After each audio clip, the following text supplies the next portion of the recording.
acaba de publicar un texto de cuentos, como que no es precisamente política de los gobiernos promover la cultura, ni mucho menos. Este paso tiene que ser Elio Osejo Aguilar, natural de la capital de la República. Muy buenas noches. Usted es escritor.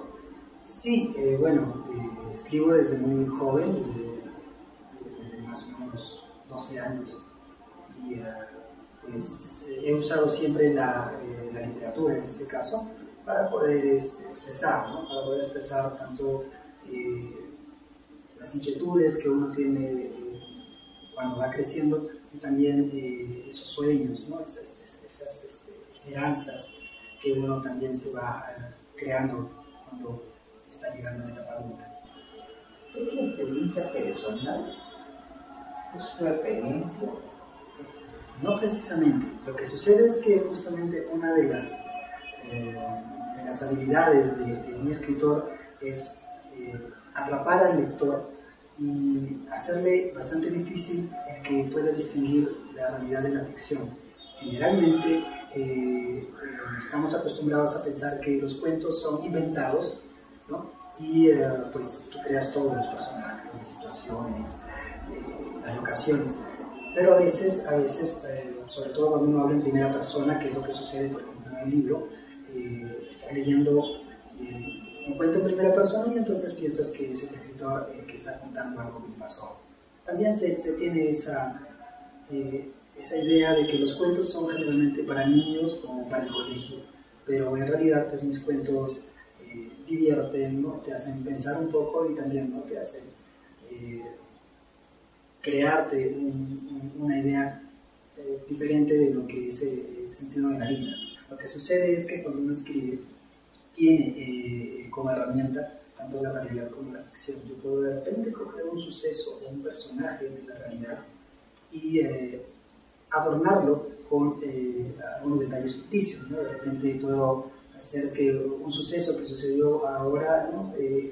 Lo puedo pasar a una época anterior o de repente en el futuro, o de repente no está dedicado a las dos personas más importantes, ¿no? A las dos mujeres más importantes en mi vida, que son justamente mi madre, a quien también le debo este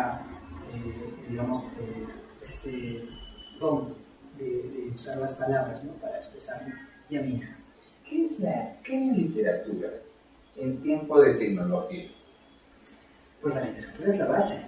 Todo lo que nosotros estamos aprendiendo aún todavía tiene base escrita, pero la literatura va mucho más allá de lo que está expresamente dicho en palabras, ¿no? Te crea imágenes.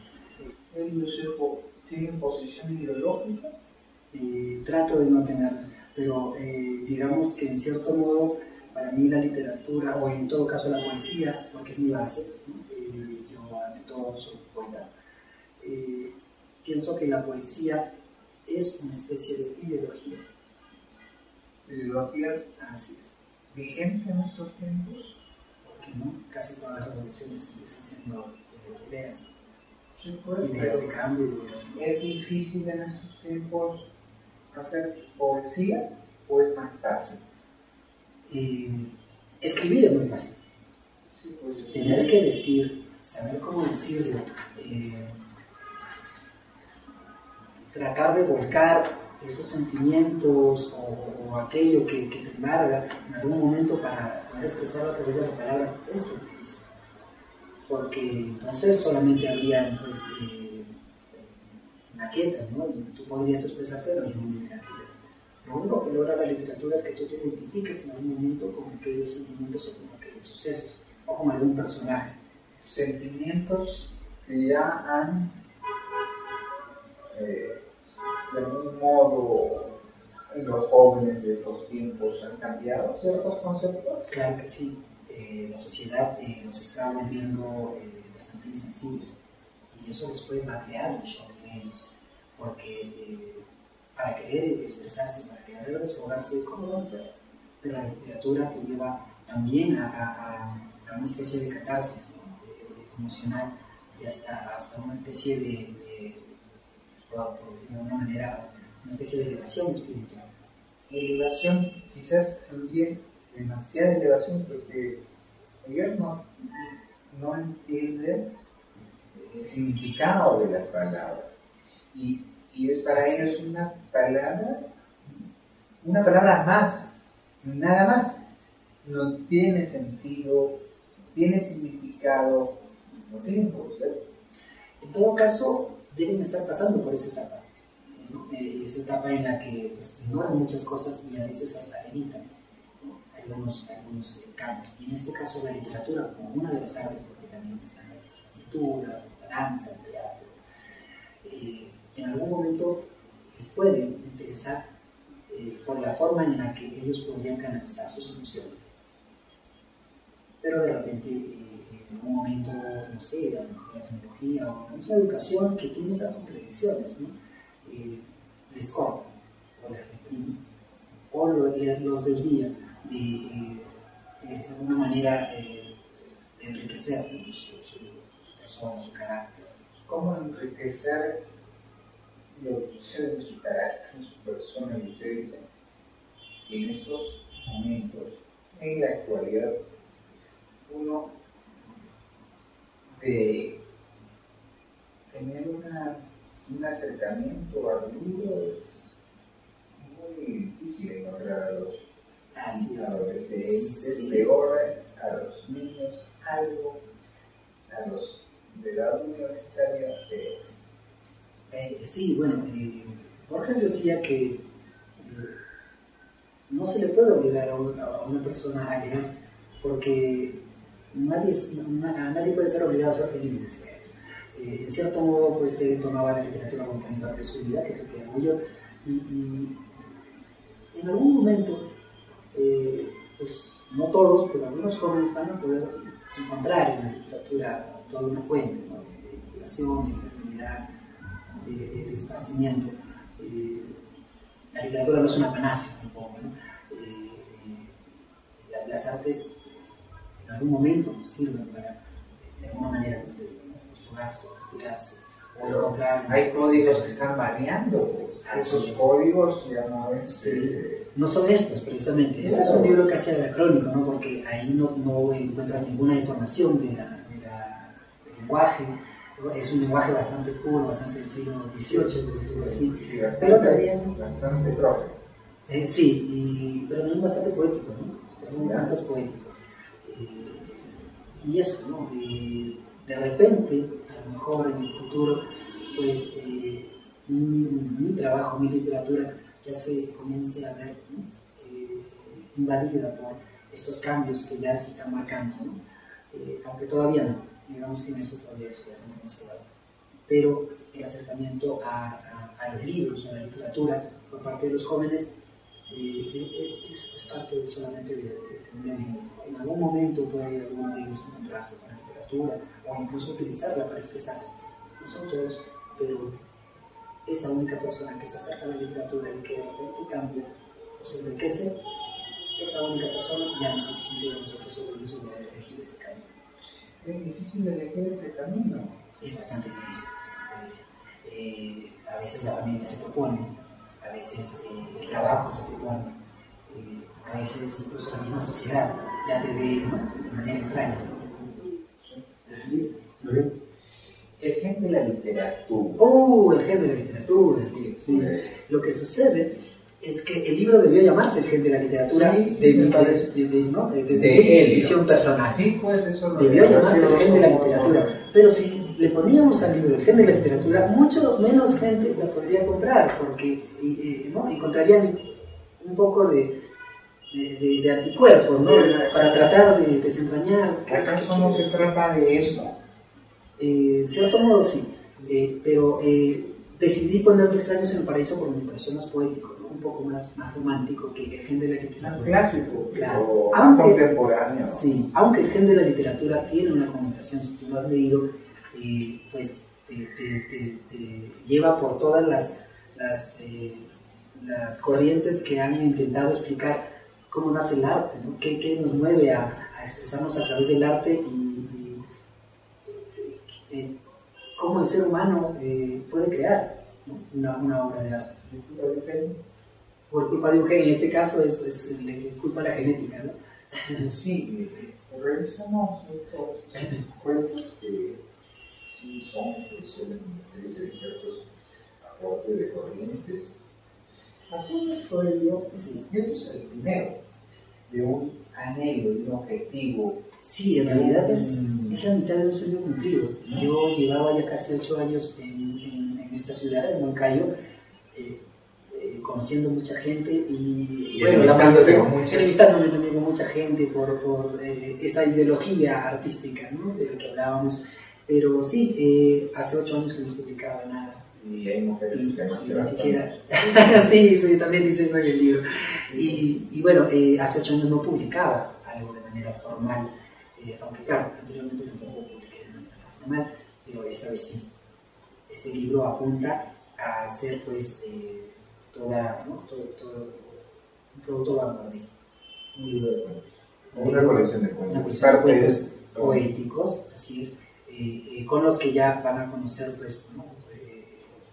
Esa cantera que yo tengo de la especie. Enio Osejo Aguilar, usted siempre en los círculos poéticos y literarios de la capital, viene acá en la ciudad de Huancayo, encuentra no gran cantidad de círculos. Así es. Literarios menos. Entonces, una vez puede existir en una ciudad como esta que crece y día a día crece. ¿Oportunidades? Cuando yo llegué a Huancayo, determiné de que en el caso de la poesía, porque yo venía como poeta, en Huancayo sí había poetas, pero lo que faltaba era poesía. Entonces me aboqué a eso, ¿no? A conocer a los jóvenes que estaban, ¿no? En este camino de la poesía, tratar de compartir con ellos, ¿no? Y tratar de repente, de alguna manera, mostrarles con un poco de mi experiencia en Lima, en este caso, cómo podríamos unirnos, cómo podríamos seguir utilizando la palabra para que ésta tenga, ¿no? Una presencia. Si la sociedad se lo va. Los ve así. Los va a ver. Que los ve así, ¿no? Entonces, ¿qué hacemos con ellos? ¿Cómo hacer de las instituciones que propongan o generen espacios? Claro. Donde los poetas y su poesía. Pues en este momento vamos a volver al punto en el que nos ganamos en el porque se puede en estos momentos crear más espacios para la cultura, no solamente para la literatura, sino para todas las artes, crear más espacios para la creación, para la difusión, para la conservación de estas artes. Lo único pero que se acuerdan en vacaciones y en elecciones. Sí. Entonces eso es lo que va a pasar. De repente por ahí algún político se le prende el foquito y dice, oye, tanto que reclaman de la cultura, vamos a darle por su lado. Vamos a ofrecer que vamos a promover la cultura, que vamos a promover las artes, que vamos a difundirlas. Y una vez que llegue, ¿no? O de repente van a hacer 1, 2, 3 cosas y cumplieron su objetivo que era o reelegirse o llegar. De la protección. Julio Verne, por ejemplo, acabo de decirte, yo leía a Julio Verne desde muy niño y se lo debo a mi madre, justamente a quien le dedico también el libro. Son libros de colección. Así es. Son libros que debiera haber en la biblioteca. No debiéramos. Y que lamentablemente no se están leyendo más allá de lo que dicen, porque la idea es de que el niño pueda de repente hasta cuestionar, hasta inventarse otro final, inventarse otro suceso. ¿Y por qué no hizo esto el personaje? Desarrollar esa creatividad. ¿Cuántos años leyó usted Julio Verne? Digamos que a los 8 o 10 años. Claro, a los 12 ya comencé a escribir. Pero no solamente Julio Verne. En este caso, yo quería contarte una anécdota de este libro. Si has revisado, pues hay acá un cuento que se llama Siempre tendrás 20 años. Ya, encontrar la juventud y Siempre tendrás 20 años es un cuento que está en este libro que habla de ciencia ficción.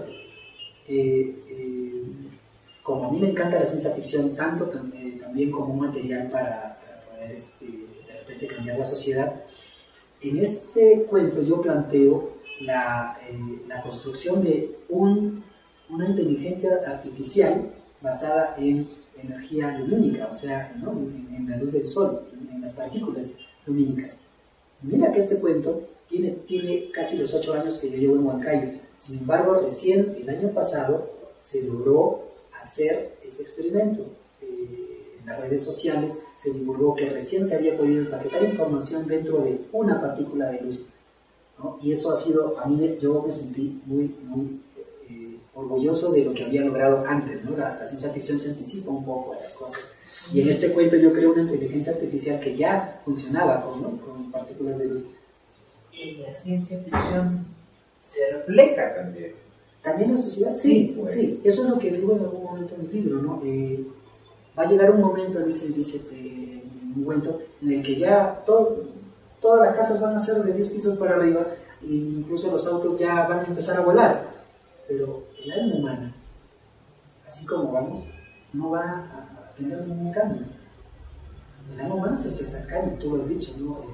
Los jóvenes ya no se acercan mucho al arte, no lo aprecian, incluso ya hasta ya no lo entienden, ¿no? Y entonces la ciencia ficción está escrita por seres humanos, y entonces eso hace que estos personajes tengan las mismas limitaciones, tanto espirituales como científicas, ¿no? Sociales, de los seres humanos que en algún momento escribieron. En realidad, si tú te das cuenta, por ejemplo, siempre tendrás 20 años, hablo de que el ser humano, cuando quiere llegar a ser un superhombre, se degenera su espíritu, ¿no? Es lo que sucede en el cuento. Usted le da esa atribución o esa adjetivación. El superhombre es de amar, es el perfecto. Así es, y si te das cuenta, no es el destructor. Claro, ¿no? Y si te das cuenta, el cuento termina presentándote a un ser humano que hace todo lo que tú dices, a un verdadero superhombre, pero que lamentablemente ni siquiera es humano. Sí. Amar es de superhombre. Así es. Eso es de superhombre. Así es. Pero nosotros no, pues. Usted, que ha amado varias veces, debe ser un superhombre, ¿no? Gracias. Mujeres. Elio Osejo Aguilar, un placer haberte tenido en el programa. Extraños en el Paraíso, es el libro de cuentos. Sí, ya está a la venta en el único punto de venta que va a haber en Huancayo, en la familia, ¿no? Después de eso, Ancashifuna. Así que ya saben. Emiliano. Así es, de Emiliano. Y bueno, también me encuentran en el Facebook como Elio Osejo, y ahí pueden también hacer sus pedidos. Al menos en Huancayo estoy todavía haciendo el delivery. Y esperamos pues presentar este libro en La Feliz, en la Feria de Libros Zona Huancayo, y posteriormente en el resto de Perú, si se da la oportunidad. No sé, conversar con un Mateo. Fácil. Tengo ciertas frustraciones del tipo creativo. Elio, finalmente, ¿cuáles son las frustraciones creativas? Las que te acabo de contar. El cuento que cierra este libro debió ser una novela, pero como esta es tu frustración. Es una muestra de mi frustración. No pudo ser novela, entonces lo dejé en cuento. También he querido hacer cuentos y terminaban siendo poemas, ¿no? O sea, ese tipo de frustración, ¿no? Canciones que terminan siendo cuentos, pero... Claro, esas son frustraciones de tipo artístico, ¿no? No son... Lo vamos a encontrar, vamos a explicarnos con todo. Elio Osejo Aguilar, escritor, poeta, cuentista, y que le ha dedicado este libro a mi madre y a mi hija, ¿no? Que debe estar viéndome, si no me ve, no te preocupes, hija. Este libro es para ti. El DVD va a llegar Así es. A las que siempre extraño. Extraños en el Paraíso, Elio Osejo Aguilar, está a la venta. Cuentos en la librería La Familia, de Ancash y Puno, en la librería de Don Espinel. Gracias, Elio, un placer. Gracias a ti también, gracias también a todos tus televidentes, ¿no? Que te siguen a diario y que espero, ¿no? Se interesen un poquito más, no solamente por este trabajo, sino por todos aquellos trabajos que salen en la región. Si quieres hacer un poquito más superhombres, sí, nos falta exigir cultura. Claro, exigimos pistas, exigimos, ¿no? Exigimos limpieza, pero también hay que exigir cultura. Elio, gracias una vez más. Gracias. Buenas noches. Damas y caballeros, nosotros nos retiramos. Buenas noches.